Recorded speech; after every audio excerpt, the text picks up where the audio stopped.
শেষ phone call. রাত তখন 11টা। আমি বন্ধুদের সাথে আড্ডায় ব্যস্ত। হঠাৎ ফোন বেজে উঠল। স্ক্রিনে ভেসে উঠল মা। আমি ফোনটা কেটে দিলাম। মনে মনে বললাম, পরে কথা বলবো, এখন একটু ব্যস্ত আছি। কিছুক্ষণ পর আবার কেটে দিলাম। তারপর একটা মেসেজ এলো, বাবা সময় হলে একটু ফোন দিস, তোর সাথে কথা বলতে ইচ্ছে করছে। আমি মেসেজটা দেখেও উত্তর দিলাম না।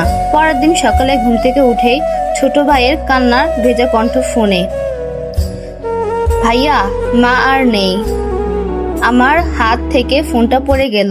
পৃথিবী যেন এক মুহূর্তের জন্য থেমে। আমি দৌড়ে বাড়ি ফিরে এলাম। বাড়ির উঠানে সাদা কাপড়ে ঢাকা মায়ের নিথর দেহ। মায়ের মাথার পাশে বসে শুধু একটা কথাই মনে হচ্ছিল, গতকাল যদি ফোনটা একবার ধরতাম।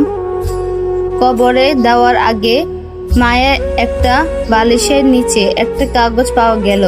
সেখানে লেখা ছিল, আমার শরীরটা ভালো লাগছে না, আমি জানি না আমি কতদিন বাঁচব, শুধু একবার আমার ছেলের কণ্ঠটা শুনতে ইচ্ছে করছে।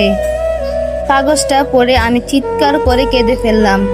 কিন্তু তখন আর কোনো লাভ ছিল না, কারণ পৃথিবীর সবচেয়ে কঠিন সত্য হলো, যখন মানুষটা পাশে থাকে তখন আমরা তার মূল্য বুঝি না, আর যখন বুঝি তখন সে আমাদের পাশে থাকে না।